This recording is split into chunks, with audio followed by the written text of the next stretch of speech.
केबी रोहमारे कनिष्ठ महाविद्यालय कोपरगांव हिंदी के इस वीडियो में आपका स्वागत है। आज के वीडियो में व्याकरण विभाग की जानकारी प्राप्त करेंगे। छात्रों, कृति पत्रिका में गद्यांश लेखन और पद्यांश लेखन में शब्द संपदा की महत्वपूर्ण कृति है। शब्द संपदा में संज्ञा, सर्वनाम, विशेषण, वचन, लिंग, उपसर्ग, प्रत्यय, विलोम, समानार्थी शब्द आदि पर कृतियां पूछी जाती है।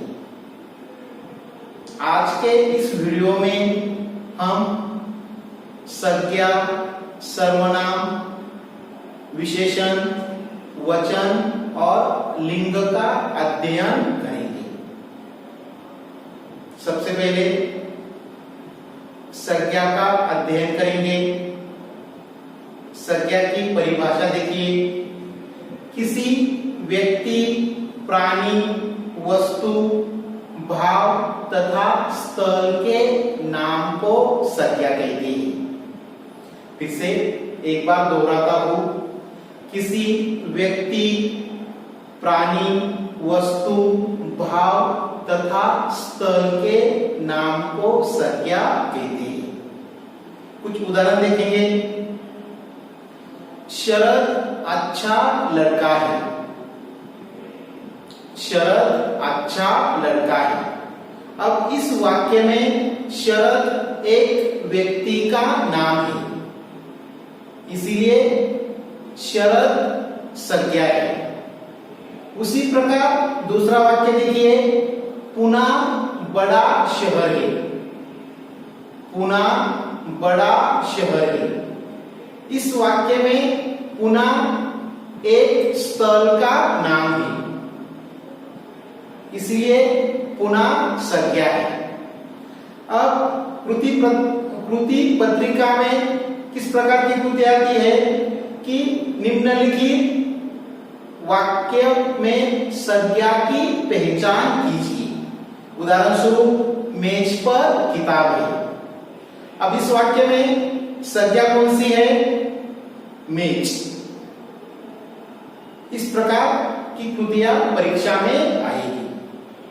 इस प्रकार संज्ञा किसे देते हैं? किसी व्यक्ति, प्राणी, वस्तु, भाव तथा स्थल के नाम को संज्ञा कहते हैं। क्रमांक 2, सर्वनाम। सर्वनाम की परिभाषा। संज्ञा के स्थान पर आने वाले शब्द को सर्वनाम कहते हैं। संज्ञा के स्थान पर आने वाले शब्द को सर्वनाम कहते हैं। संज्ञा का बार बार प्रयोग टालने के लिए सर्वनाम का उपयोग किया जाता है। अब यह कौन से शब्द है? उदाहरण स्वरूप मैं, हम, तू, तुम, वह, आप, यह, कौन, इस प्रकार के शब्द सर्वनाम के। अब किस प्रकार वाक्य रहते हैं? उदाहरण स्वरूप रीता ने गीता से कहा, मैं पढ़ाई कर रही हूं। रीता ने गीता से कहा, मैं पढ़ाई कर रही हूं। अब इस वाक्य में रीता क्या है? संज्ञा है। लेकिन दूसरे वाक्य में रीता की जगह कौन से शब्द का प्रयोग किया है? मैं इस शब्द का प्रयोग किया है। यानी कि संज्ञा का प्रयोग टालने के लिए दूसरे वाक्य में मैं इस शब्द का प्रयोग है, इसलिए मैं यह सर्वनाम है। उसी प्रकार एक और वाक्य देखेंगे। रमेश गायक है। वह अच्छा गाता है। रमेश गायक है। इस वाक्य में रमेश संज्ञा है, लेकिन दूसरे वाक्य में रमेश इस संज्ञा के स्थान पर कौन सा शब्द आया है वह। इस प्रकार संज्ञा के स्थान पर आने वाले शब्दों को सर्वनाम कहते हैं। क्रमांक 3 विशेषण। जो शब्द संज्ञा की विशेष जानकारी देता है उसे विशेषण कहते हैं। जो शब्द संज्ञा की विशेष यानी कि अधिक जानकारी देता है उसे विशेषण कहते हैं।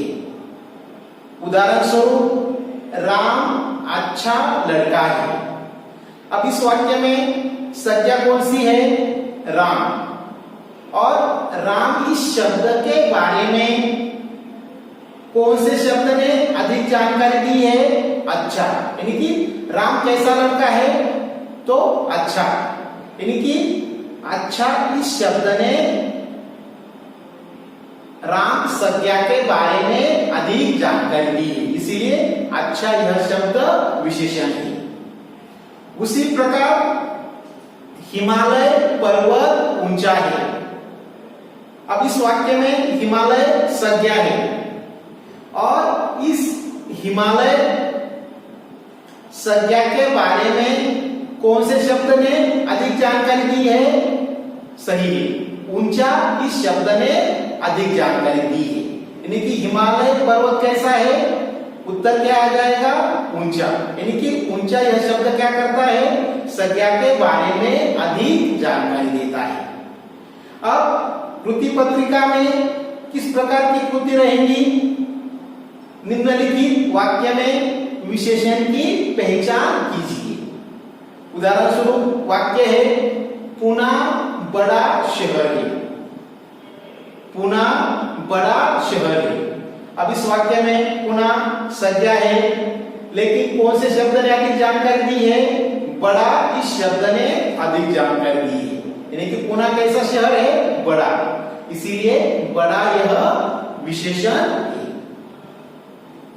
अब इसके बाद छात्रों वचन के संदर्भ में जानकारी प्राप्त करेंगे। सबसे पहले वचन की परिभाषा देखते हैं। शब्द के जिस रूप से संख्या का बोध होता है उसे वचन कहते हैं। शब्द के जिस रूप से संख्या का बोध होता है उसे वचन कहते हैं। वचन के दो भेद हैं, एक वचन और अनेक वचन। वचन के दो भेद हैं, एक वचन और अनेक वचन। एक वचन की परिभाषा क्या है, शब्द के जिस रूप से एक ही वस्तु का बोध होता है उसे एक वचन कहते हैं। शब्द के जिस रूप से एक ही वस्तु का बोध होता है उसे एक वचन कहते हैं। अनेक वचन शब्द के जिस रूप से एक से अधिक वस्तु का बोध होता है उसे अनेक वचन कहते हैं। अनेक वचन में एक से अधिक वस्तु का बोध होता है। अब कुछ उदाहरण देखेंगे। उदाहरण स्वरूप लड़का, अब एक ही है इसलिए यह एक वचन है। दूसरा है किताबें, किताबें यानी कि एक से अधिक किताबें हैं इसलिए अनेक वचन। अब देखिए वचन पर अधिक से अधिक कृतियां परीक्षा में आती है। अब यहां छात्र गलती करते हैं। वचन की पहचान कीजिए, एक अलग कृति है और वचन बदलिए यह अलग कृति है। वचन की पहचान कीजिए, इसका मतलब क्या है, उदाहरण स्वरूप रास्ता यह शब्द है।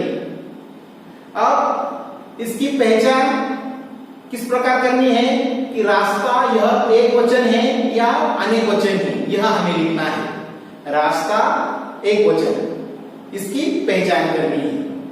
अब वचन बदलिए, इसका मतलब क्या है कि अगर शब्द एक वचन का है तो अनेक वचन में लिखना है, अनेक वचन का है तो एक वचन में लिखना है। उदाहरण स्वरूप आंखें, यह अनेक वचन है, आंखें यह शब्द अनेक वचन। अब इसका हमें वचन बदलना है तो किस प्रकार आएगा? आंखें आंख। यह अच्छी तरह से देखिए, वचन बदलिए और वचन की पहचान कीजिए, इसमें क्या अंतर है। वचन बदलिए इसका मतलब है एक वचन का शब्द अनेक वचन में लिखना, अनेक वचन का शब्द एक वचन में लिखना। और वचन की पहचान कीजिए, इसका अर्थ है कृति में आया हुआ शब्द एक वचन का है या अनेक वचन का है, यह लिखना। इसके बाद लिंग के संदर्भ, लिंग के संदर्भ में अध्ययन करेंगे। सबसे पहले उसकी परिभाषा देखिए। शब्द के जिस रूप से पुरुष जाति अथवा स्त्री जाति का बोध होता है उसे लिंग कहते हैं। शब्द के जिस रूप से पुरुष जाति अथवा स्त्री जाति का बोध होता है उसे लिंग कहते हैं। लिंग के दो भेद हैं। हिंदी में लिंग के दो भेद हैं, एक पुल्लिंग, दो स्त्रीलिंग। अब पुल्लिंग किसे कहते हैं? शब्द के जिस रूप से पुरुष जाति का बोध होता है उसे पुल्लिंग कहते हैं। शब्द के जिस रूप से पुरुष जाति का बोध होता है उसे पुल्लिंग कहते हैं। स्त्रीलिंग, शब्द के जिस रूप से स्त्री जाति का बोध होता है उसे स्त्रीलिंग कहते हैं। अब जिस प्रकार वचन के संदर्भ में परीक्षा में कृतियां आती है, उसी प्रकार की कृतियां लिंग के संदर्भ में परीक्षा में पूछी जाती है। लिंग पहचानिए, लिंग बदलिए। अब लिंग पहचानिए इसका मतलब क्या है कि जो शब्द कृति पत्रिका में आएगा वह पुल्लिंग का है या स्त्रीलिंग का है, इसकी पहचान करनी है। उदाहरण स्वरूप लड़का, यह शब्द क्या है? पुल्लिंग का है। वचन पहचानिए, अगर यह कृति आती है, शब्द है लड़का, तो किस प्रकार पहचान करेंगे? लड़का पुल्लिंग। उदाहरण स्वरूप सेविका, किस प्रकार पहचान करेंगे? स्त्रीलिंग। अब लिंग बदलिए, इस प्रकार की भी कृति है। अब लिंग बदलिए इसका मतलब क्या है? अगर शब्द पुल्लिंग का है तो स्त्रीलिंग में लिखना है, स्त्रीलिंग का है तो पुल्लिंग में लिखना है। उदाहरण स्वरूप लेखक, पुल्लिंग शब्द है, अब यह हमें स्त्रीलिंग में लिखना है, किस प्रकार बन जाएगा? सही, लेखिका। दूसरा एक उदाहरण देखेंगे, बेटी, इसका हमें लिंग बदलना है। बेटी स्त्रीलिंग का शब्द है, किस प्रकार लिंग बदलेगा? बेटा। इस प्रकार वचन पहचानिए, वचन बदलिए, लिंग पहचानिए, लिंग बदलिए, इसमें अंतर है। इसका आप अच्छी तरह से अध्ययन कीजिए। इस प्रकार छात्रों, आज के इस वीडियो में संज्ञा, सर्वनाम, विशेषण, वचन, लिंग आदि के संदर्भ में अध्ययन किया। अब प्रत्येक का 5-5 उदाहरण आप अपने नोटबुक में लिखिए। इस संदर्भ में अगर कोई समस्या है तो आप मैसेज कर सकते हैं या कमेंट लिख सकते हैं। अगर आपको यह लेक्चर अच्छा लगा तो आप लाइक और सब्सक्राइब जरूर कीजिए। धन्यवाद।